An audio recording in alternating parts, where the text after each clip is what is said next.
Contas referenciais para holding. Só o comentário aqui. As contas referenciais para holding, em termos de ECD, ECF, tá? Nós vimos lá que tem participações permanentes, participações temporárias, é isso que eu tenho que ficar ligado. Lá no I050 da ECD e no I051, que é a conta referencial, eu tenho que ter colocado exatamente a conta que é a classificação correta. E vocês viram aqui como é que eu classifico elas. Então, tem lá participações temporárias, lá em disponibilidades, participações permanentes em ativo não circulantes, investimentos, participações permanentes em controlados, coligados. Esse grupo aqui, ó, é o grupo de holding familiar. Esse outro grupo aqui é o de holding, não chega nem a ser uma holding, é uma empresa de participações temporárias, que vai ter participações temporárias de comprar e vender participações. Pode ser que eu tenha uma participação numa SPE ou numa SCP, não tem problema, aí são contas específicas que eu vou ter que utilizar. Lembra lá do goodwill, mais-valia e menos-valia? Tem aqui também o desdobramento do custo de aquisição para você colocar na conta referencial certinho. Beleza? Participações no exterior também tem conta específica aqui para você colocar certinho também. Certo? Bom, ECD, as contas referenciais da ECD. Aí, o resultado aqui tem o resultado positivo de participação societária pelo MEP, resultado positivo de SCP também pelo MEP, despesas, resultado negativo de SCP, do MEP, resultado negativo de SCP, aliás, aqui é resultado negativo de MEP, e o de baixo é resultado negativo de MEP de SCP. SCP, Sociedade em Conta de Participação. Mas, Gabriel, tem que fazer equivalência de SCP também, ou o mesmo critério, não muda nada. Tá? Beleza? ECF. Principais pontos de atenção da ECF. Lá na ECF, você vai ter que observar o seguinte. Esses campos aqui, ó, participação permanente em coligadas e controladas, você vai ter que colocar sim. Pagamentos ou remessas a título de serviços, juros, dividendos a beneficiários do Brasil e do exterior, provavelmente sim, porque você paga dividendos para sócios do Brasil. Rendimentos do exterior ou de não residentes, cuidado, tem que ver se tem operação com o exterior, se tiver, tem que colocar sim aqui também. Beleza, vamos criar a escrituração, fica ligado nesses pontos. Quando você colocou lá atrás a participação em coligada e controlada, ele habilitou aqui, ó, sim, participação avaliada pelo MEP. O que ele vai exigir de você? Ele vai exigir de você as contas referenciais do MEP, das empresas que você tem participação, e vai habilitar mais alguns registros para você preencher. Bom, quais são os principais registros da ECF? Primeiro registro, o X450. O X450, eu vou ter lá pagamentos e remessas relativos a serviços, juros e dividendos recebidos do Brasil e do exterior. Então, digamos que você recebeu o dividendo da empresa filha. Você tem que colocar aqui, ó. Ou juros sobre capital próprio da empresa filha. Então, coloca aqui, ó. Campo específico, juros sobre capital próprio. Pago a pessoa física ou pago a pessoa jurídica. Tá? Dividendos pagos à pessoa física ou dividendos pagos à pessoa jurídica. Também tem aqui, específico. Tá? Então, aqui no X450, você informa tanto juros quanto dividendos recebidos do Brasil e do exterior. Tem o X400 não é isso mesmo, é 450, é o recebidos, né? Outro registro importante, o L200, no caso do lucro real, ou o P100, L100 do lucro real, ou o P100 do lucro presumido. Quando você vê aqui o P100 ou L100, ele vai ter a informação aqui do saldo das contas de participações permanentes em coligados e controlados. Está vendo aqui, ó? Participações permanentes em coligadas, 42 milhões. Certo? Então, é isso que você tem que observar, revisar, se isso está certo, se não está. Ah, Gabriel, a ECD da minha empresa investida está errado. Então, você vai ter que retificar a ECD da sua empresa investida, retificar a ECD da sua empresa investidora, da holding, e para depois retificar a ECF. Então, trabalhar com holding não é fácil não, meu amigo. Então, tem que cobrar bem o honorário. Bom, reflexos da ECF M300. M300, o que você vai ter aqui no LALUR do lucro real? Vai ter que fazer adição no investimento avaliado pelo PL. Quando eu tenho uma despesa, um resultado negativo MAP, eu vou fazer o quê? Adição. Quando eu tenho um resultado positivo, eu vou fazer o quê? Exclusão. Então, tem aqui as continhas de adições e exclusões que eu tenho que fazer no Alur. Tá? Então, cuidado com essas contas que você vai ter que referenciar depois no Lalur. Reflexos da SF Y620. Lá, esse registro vai habilitar depois que você tiver a holding lá e tem que participações avaliadas pelo MAP.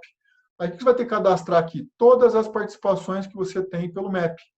Tipo de indicador de relacionamento. Você tem controle, você tem o quê?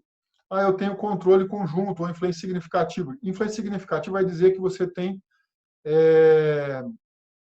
coligada, né? Ou outras causas para aplicar o MAP, exclusão do MAP. Então, assim, aqui os mais utilizados são o controle e influência significativa. Tá? A holding familiar, muito provavelmente, vai ser o controle. Tá?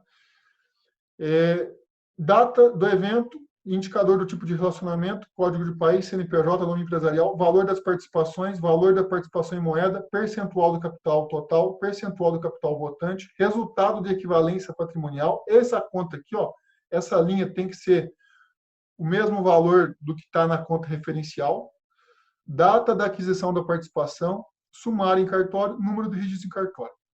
Aquisição. Feito isso, fechou a ECF com os principais registros de holding. Certo, pessoal? Rapaz, em trabalhar com holding não é fácil, não. Aí tá aí meus contatos, redes sociais, etc. Show. Alguma dúvida, gente? Muita coisa, eu passei um pouco do tempo, mas era necessário. Eu queria falar de tudo isso aí. Tinha que falar de contabilidade, tinha que falar de tributação, eu tinha que falar de ECF, tinha que falar de ECD, tinha que falar de tudo. Não adianta só falar de... Aí você tem uma ideia do trabalho, né? Tem uma ideia do trabalho. O honorário que você vai cobrar do negócio desse não pode ser um honorário meia boca, né? Você tem que cobrar bem. E a dica que eu dou para vocês é saibam cobrar. Só que, tipo assim, geralmente quando eu passo honorário para fazer uma hold, eu assusto o empresário. Porque é muitas horas que eu vou debruçar sobre o assunto. Quantas horas você vai gastar para fazer o estudo de planejamento sucessório, planejamento societário, enfim. Aí eu vou colocar as horas lá de intelectuais, de análise de documento, análise da família, análise de tudo, dá muitas horas. E aí quando eu vou passar a hora de consultoria, que a hora de consultoria é muito mais, é um pouco mais elevado do que uma hora operacional de lançar documento, que lançar documento é uma coisa, outra coisa é você cobrar por uma hora intelectual. E vocês estão aqui para aprender o intelectual, certo? Então, tem que saber cobrar esses valores. Depois eu até posso compartilhar um modelo de proposta com vocês, que eu tenho aqui, de como que eu faço isso. Só que lembrando, é pesado você estudar tudo isso. Você tem que se debruçar. Muitas vezes você gasta muito mais horas do que você está colocando na sua proposta. E você vai perguntar assim, Gabriel, mas vale a pena? Bom, eu posso montar o cenário de que vale a pena, tem os benefícios de que vale a pena. Né? A pessoa quer fazer o seguinte, Gabriel, monta o cenário para ver se vai valer a pena. Beleza, vou cobrar tanto só para ver se vale a pena. Aí depois a gente monta toda a estrutura societária, alteração contratual, preparação dos documentos. Sabe? Mas eu espero que vocês tenham entendido tudo aquilo que é importante de você saber. Imagina o seguinte, só ensino vocês fazer os cálculos e constituir, alterar o contrato social, não adianta. Por quê? Você tem que ter em mente todo o processo. Se você não tem em mente todo o processo, você não vai saber onde você vai chegar. Certo? E aí você tem que saber o trabalho que você vai ter com tudo isso. E aí pode ser que tem contador que faz a proposta e ganha um honorário como? Na contabilidade. Aí ele vai ganhar assim, eu vou cobrar baixinho no planejamento, mas eu ganho um altão no honorário mensal. Aí você escolhe. É uma estratégia também. Beleza, gente? Alguma consideração, dúvida? Lamentações, né? Como é que o Rômulo fala? Lamentações? A aula de hoje acho que foi a mais exaustiva, porque é muito técnica na questão do SPED e outras coisas. E tem que rever tudo com calma, ou assistir novamente para poder conseguir ter um aprendizado melhor. A parte técnica de ECF e CD está aqui gravado para vocês, né, gente? Está gravado. Gabriel, peguei uma holding, agora eu vou fazer. Então, o que eu vou fazer? Agora eu vou lá no conteúdo e vou assistir novamente as aulas e vou ver quais fichas eu tenho que me ligar. Entendeu? E o que eu tenho que fazer. E a classificação contábil, essas coisas todas que estão tudo aí para vocês. Agora, vocês perceberam a importância de saber de tudo isso, né? É importante é ter ideia. Eu costumo dizer o seguinte, eu não tenho obrigação de saber de tudo. Eu tenho obrigação de saber que existe alguma coisa. Existe alguma coisa sim. E quando eu for fazer o planejamento, eu sei que eu tenho que parar para ver esse ponto. Certo? Gabriel, muito bom, viu? Excelente, um material bastante intenso, como a Amanda falou aí. Agora nós vamos debruçar em cima disso para a gente poder detalhar tudo. Mas parabéns pelo trabalho, pela dedicação, tá? Material muito completo e uma dedicação muito boa sua, importantíssimos detalhes que você tem passado. Parabéns mesmo. Que bom, obrigado, Roberto, pela participação. E, gente, o conteúdo vai estar aqui gravado para vocês, assistam quantas vezes for necessário. E se tiver mais alguma dúvida complementar, Gabriel, sabe o que você falou na aula tal lá? Manda para mim aqui. Gabriel, eu não entendi o que você falou na aula tal, assim, assim, assado. Eu tenho o maior prazer e satisfação de tentar ajudá-los, certo? E a tendência é que eu promova alguns eventos para falar sobre esse tema de novo, tá? Porque dá para falar muito mais coisas sobre isso, sabe? Você vê que passou um pouco do horário. Poxa vida, isso aqui é um bônus a mais que eu tenho que fazer para vocês, porque tudo que eu falo aqui não deixa de ser importante. Não, é um material muito extenso e tem muitas dúvidas, né? Tem muita coisa aí para você trocar de ideias. Parabéns mesmo, tá? Show. E tendo outras oportunidades aí, vamos estar juntos. Show. Gente, eu gostaria de agradecer imensamente a participação de vocês. Sou muito grato por vocês estarem aqui comigo. Só a primeira turma. E, poxa vida, eu não tenho como palavras, gratidão para agradecer vocês. E então, assim, gente, muito obrigado mesmo de coração por ter confiado no trabalho, ter confiado no Contabilista Play. Esse curso é no formato digital a primeira vez, sabe?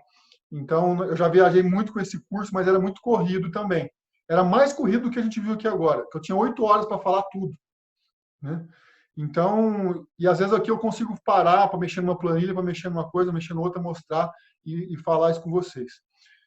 E eu desejo que vocês tenham sucesso absoluto nisso e vamos junto aí, vamos enfrentar as oportunidades, encarar isso como oportunidades, porque o mundo está cheio de oportunidade para a gente poder agarrar com as mãos aí e ter mais sucesso também. Beleza? Muito obrigado, Gabriel. Obrigado, estamos aí gente. à disposição e vamos nos ver mais vezes ainda. Vamos conversando. Muito obrigada, Gabriel. Realmente, seu curso é excelente.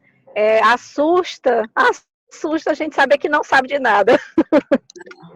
Exatamente. Obrigada.